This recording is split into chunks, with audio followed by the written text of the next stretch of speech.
And our next guest is Synithia Williams. And I um, learned about her recently and wanted to invite her to the show. This is her first time on Black Authors Matter TV. So, welcome to the show. And your name is pronounced Synithia, correct?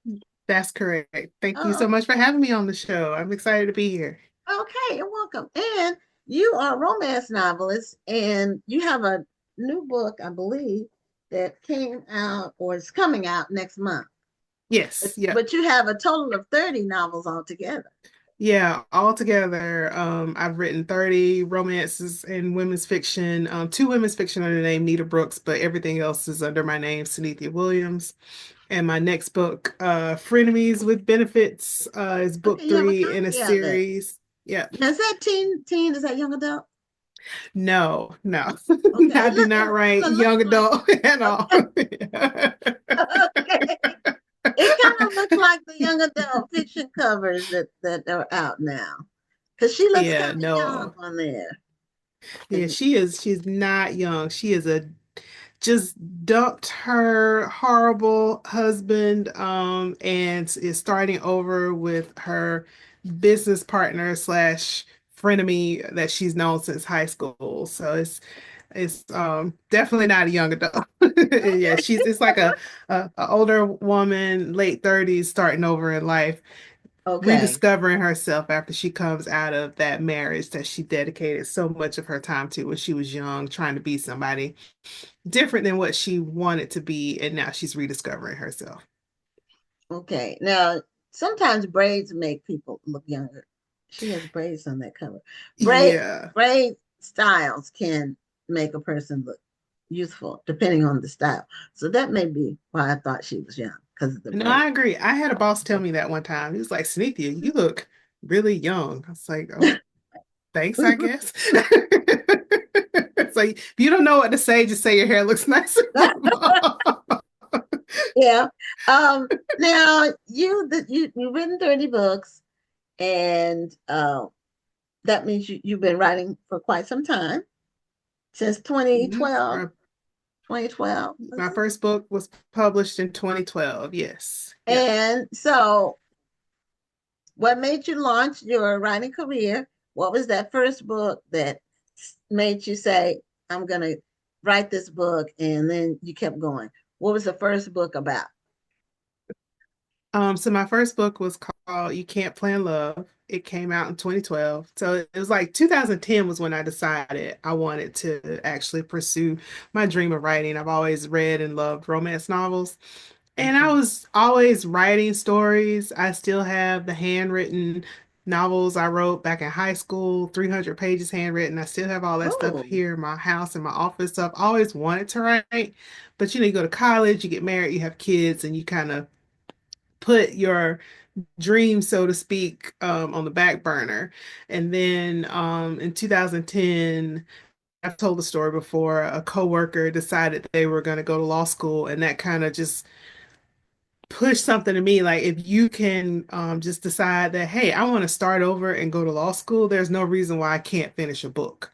And so I took one of the several ideas that I had been working on, and that was what became my first book, You Can't Plan Love, that was published within a e-first publisher called Crimson Romance. I wrote 7 books for Crimson Romance, and oh, that one, it was a career woman who didn't believe that love was important. And so she was engaged to a guy that she was checking all the boxes on paper. Like, he's a good match. I want to be married and have kids one day. He checks all the good boxes. So I'm going to go with this guy and not worry about love because emotions and romance has burned me in the past. But then new boss comes in and he looks good in the suit and he makes her feel things she's not supposed to feel. And I'm messy. So that story was like all kinds of soap opera drama, which is what a lot of my books have that's in what makes it. people turn pages.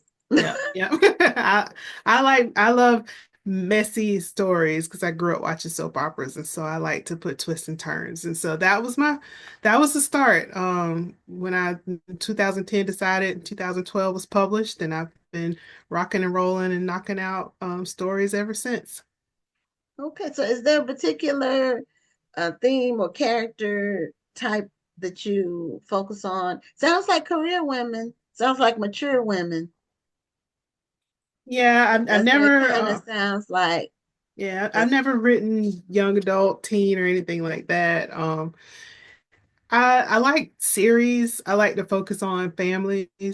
So if I have a series, I like to look at whether it's brothers or sisters or brothers and sisters, friend groups. So I like to focus on that because I think not just the romance between the main characters, but the love and the people who surround them can really affect a relationship. The relationship you have with your parents, the relationship you have with your siblings, the relationships you have with your friends, all of that shapes how you view love and romance and how you may approach a relationship. So I like to show those different stories through that.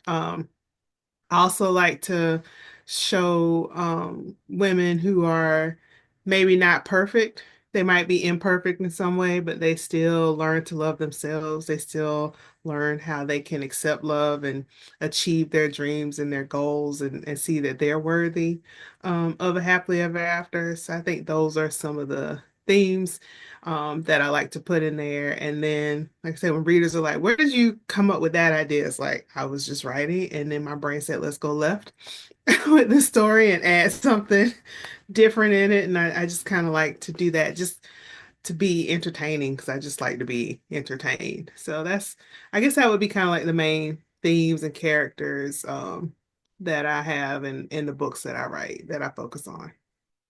now the romance genre has like a lot of writers and readers. It is a very vibrant genre. It's one with very specific readers because um, a lot of people don't read romance, but the romance readers that love romance really eat it up. It's really amazing how big a genre it is. I'm every time I think that we've had the romance writers on this show that because we this show is 4 years old. We've had over 700 guests. I don't know which number Awesome. is romance, but it's a good number out of the 700. And every time I think we've had all the ones who really are selling books and written a lot of books, we find some more. Yeah, I mean, and they come. We do keep our ear to the ground as far as what's new and but sometimes social media reveals a lot. Mhm. Sometimes it's people talking about authors on social media or posting, but it's a very vibrant genre. And it's been vibrant for a long time. My mother used to read romances, and Oh I'm yeah. I'm not a romance reader. It has to be specific for me to. I like um, historical fiction, mysteries, and thrillers. I'll read romance every Mhm. now and then, but um, it's very it sells a lot of books. I'm amazed because for me the plots are so similar, but that's what people want. As people who read romance, they want the Yeah. happy ending. They kind of want predictability. It seems like because the Well, plots see, are the very similar. only as a writer, a romance writer, I view the happy ending as being the predictable. Because if you look at mysteries, there's, usually it's somebody got murdered, you're figuring out who did it. A lot of genre fiction follows whatever their themes are. If I'm reading a horror, I want whatever it is to scare me. If I'm reading a mystery, I want that mystery. I want to find out who did it and why. If it's a thriller, I want that thrilling action that's part of it. And I think that's why romance like readers like romance. There's enough, to me, bad stuff happening in the world, where Okay, I don't want to read a book that's gonna make me sad at the end. And there's, to me, another reason when I started writing, there's not it historically has not been a good representation of Black people in love in media. And I hmm wanted to just write stories that reflected what I saw in life. my parents, my aunts and uncles, my friends who are together. Black people do meet, they fall in love. And then I'm also fascinated by how people get together. When I'm around coworkers, friends, or I meet new people, I'll ask the question, how did you meet? Right? How did you ask this person out? If they're married, how did you propose? And a lot of people will say, oh, romance is just so fake, it's not real. Where I've talked to people and I've heard the stories real life where someone who never received Valentine cards when they were a kid, they filled a box of Valentines and proposed to their wife. Like that's a real life story. If you put it in a romance novel, someone would say, "Oh, no one would do that in real life." No, this stuff happens in real life. And so I kind of push back when people say romance can be like a fantasy and not real life because I've seen it and I ask those questions and I just enjoy something that's going to make me happy. I read other genres. I'm listening to a historical fiction novel right now. I have a friend who writes thrillers and I read and listen to her thrillers. So I read other genres, but I go back to romance because I just want to not be sad, mad, or upset at the end of the story. Or I really hate when I'm reading a story or watching a show and then they fight so hard to get back together, like you show them together and then they break up or split for whatever reason and they Yeah, fight or all somebody this to get back died. together and then they die. Right. And then she's left with a kid, and kids are great. I have two of them, but it's like, oh, we're supposed to feel better because you fought through all this for him to die, and now she's left to raise a kid. So I just like the happy ending. I want to see them together. Okay, well, you did a very good explanation, and you are correct.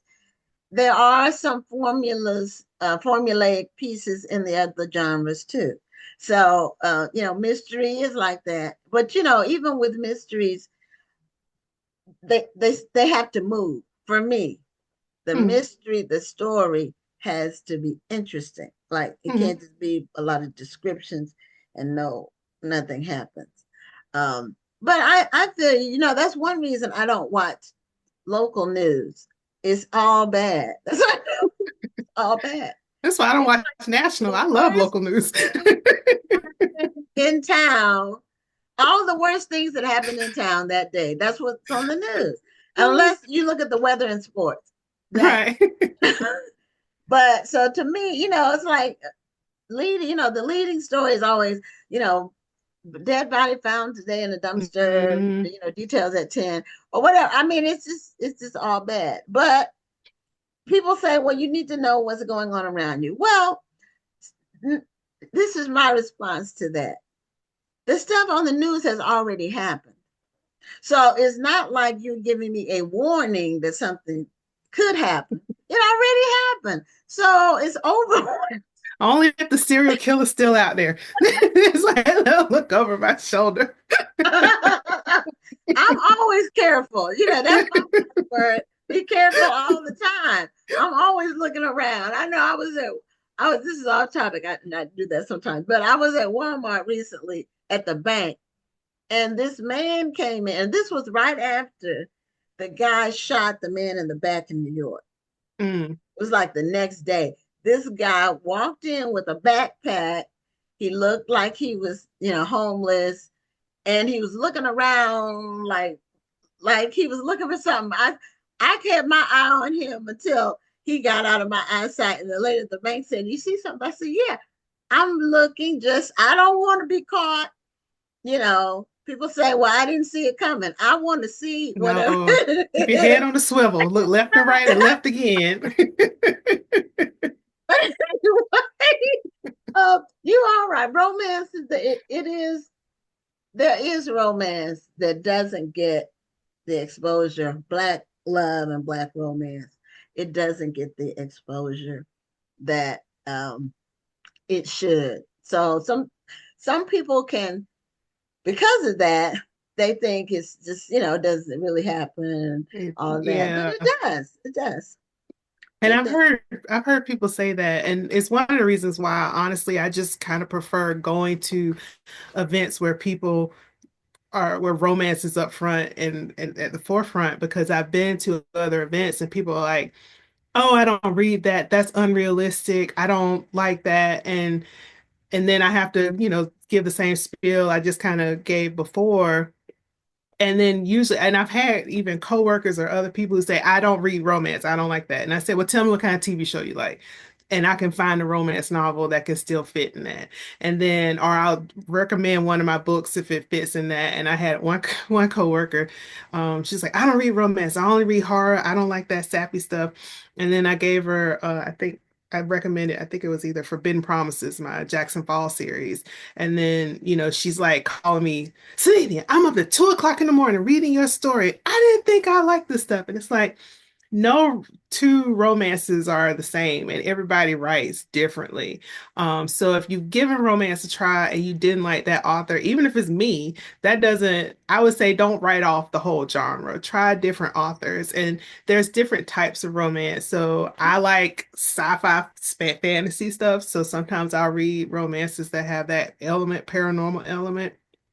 People who like historical, there's historical romances, so you can still get that history piece, and all of the social norms that come with that, but also have a romance. If you like murder mysteries, it's the romantic suspense. So you've got the mystery, the suspense, and everything. And so that's what I try to tell people when they say, um, I don't typically read romance. I want to give it a try. I say, well, think about the kind of TV shows and the stuff you like, and I could probably direct you to some romances that may fit in that because there's so much out there. And when I was coming up, I grew up in a small town in South Carolina. I didn't see a lot of romances with Black people Hmm. together. And I didn't really discover Black romances until I actively tried to get published and started looking for it and got introduced to other romance authors. And so now I just love it so much because, and now it's so much easier to find romances that feature Black people falling in love. And it's all the plethora, whether you want them to struggle to find their love or you just want good vibes and chilling and they just easily fall in love. It's the whole range that's out there. It's not just one type of love story. And so I definitely um, am glad that now people can find that and can see that. Whereas I had to, who loved romance, I had to, just deal with the romances that only feature, white couples in the books. And now I get to read romances that more reflect the world that I live in, which is the kind of stories that I wanted to write that reflected regular people living life, falling in love, unless I write my, big soapy, like my Jackson Fall series is like a rich family out of North Carolina, something like that. Or I just enjoy being able to show that, Black people can find and they have found love throughout the years and they can still do. Well, I agree that, and like I said, every time I think that we've had everybody on the show that has written some romance or that has written multiples, because we try to bring on people that have more than one book. Although some people that are just getting started, we have them on too.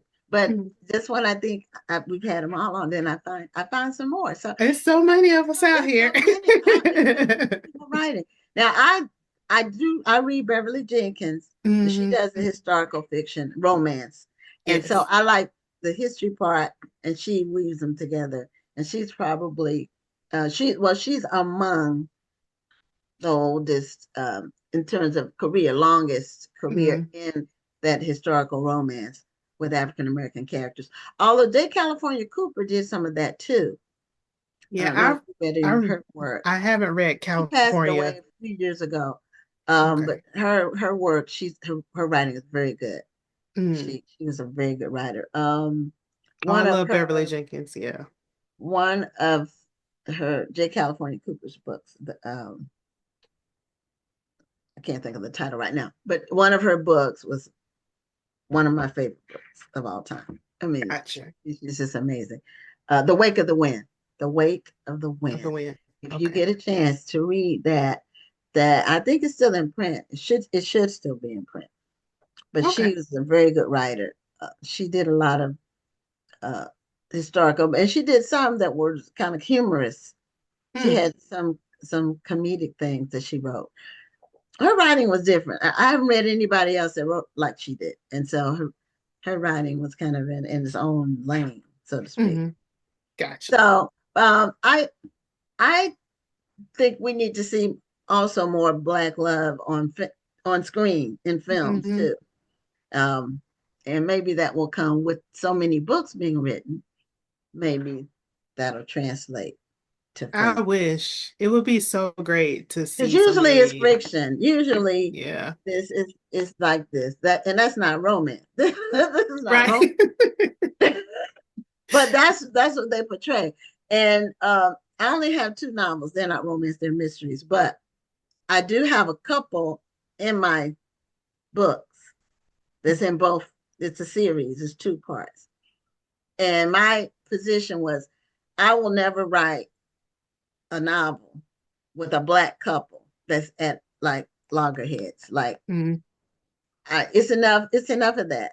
And even if somebody says it doesn't exist or it's made up, so what? Everything's made up. All this Yeah. I stuff is mean, made up. So why newsflash, not make all up the something? fiction is Yeah, usually made up.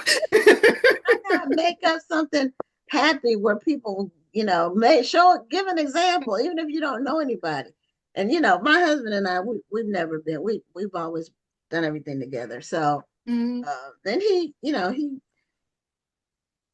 was very intentional about uh marrying me.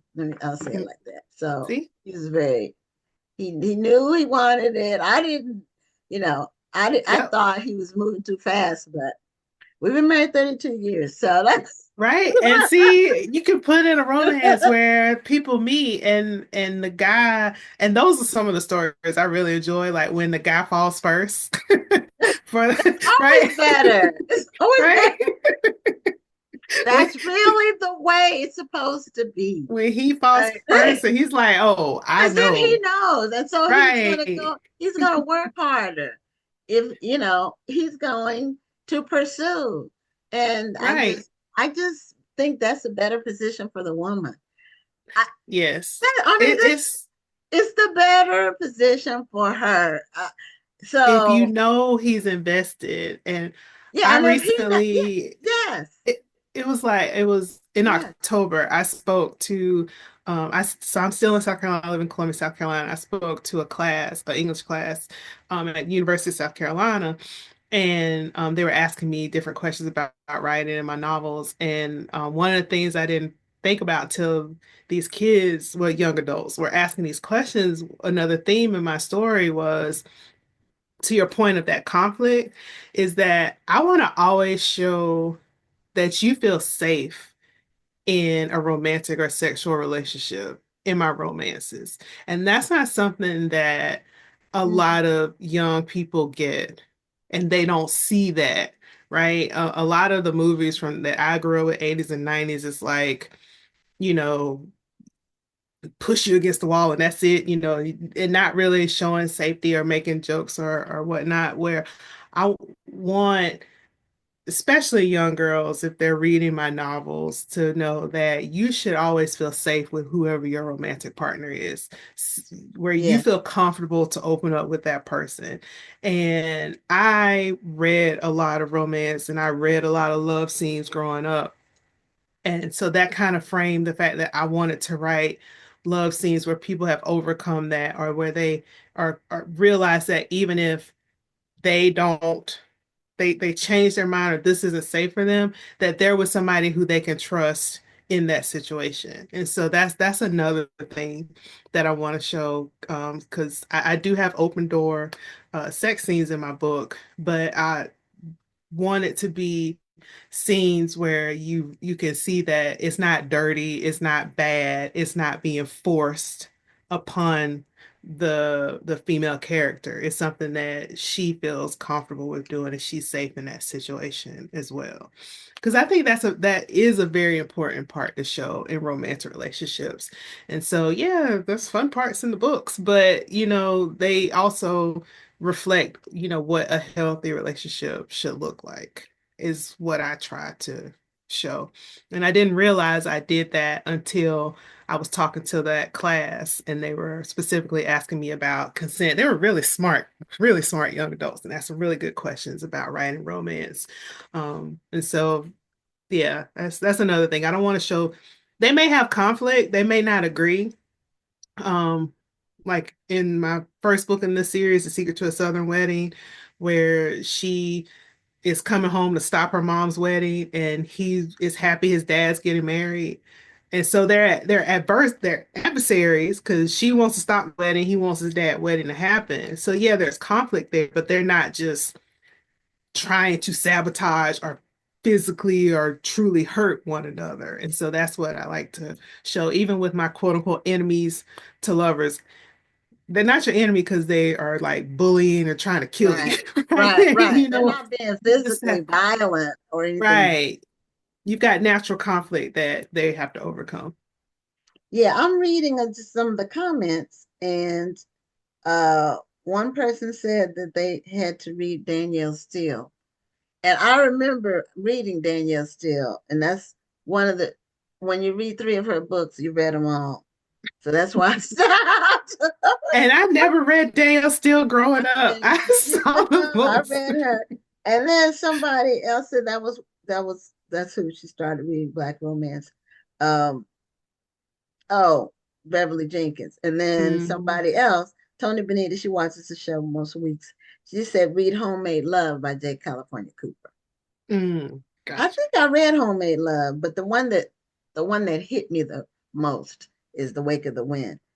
Um, somebody, it was something else. Oh, they said the man is supposed to love you more than you love him. I've heard women say that, and generally I agree with that.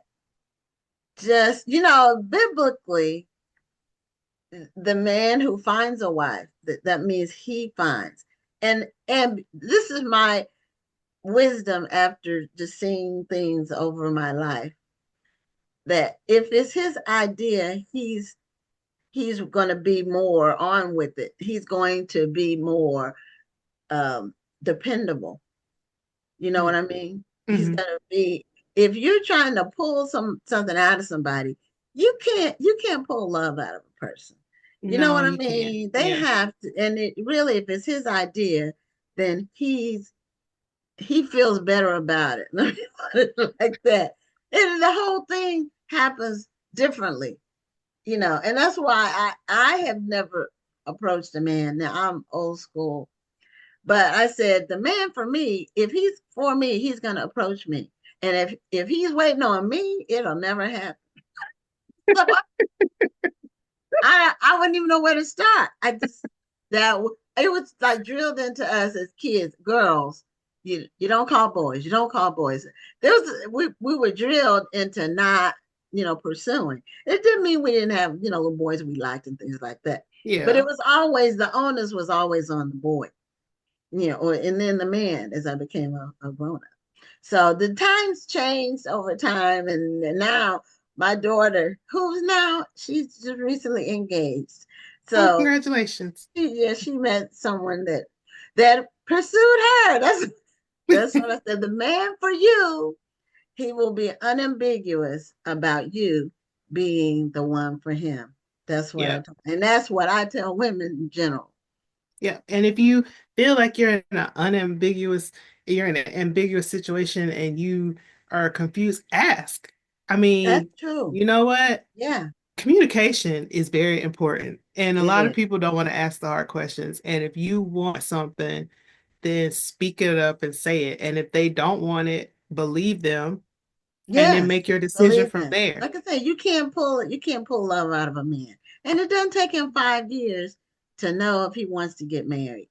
So these are just little tips. It doesn't take that long for them to know. They pretty much know early on. I've been married twice. The first one was a mistake, but he still knew early on.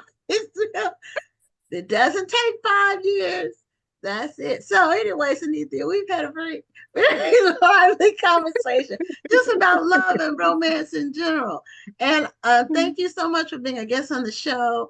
Show Thank you us for your having me. cover one more time, like close to the screen so people can see Frenemies with Benefit. So, frenemies with benefits. Yes, she is a bed and breakfast owner. He is one of her business partners, supplies flowers for the wedding, where she just found out her husband has cheated on her. She found out about that in book two.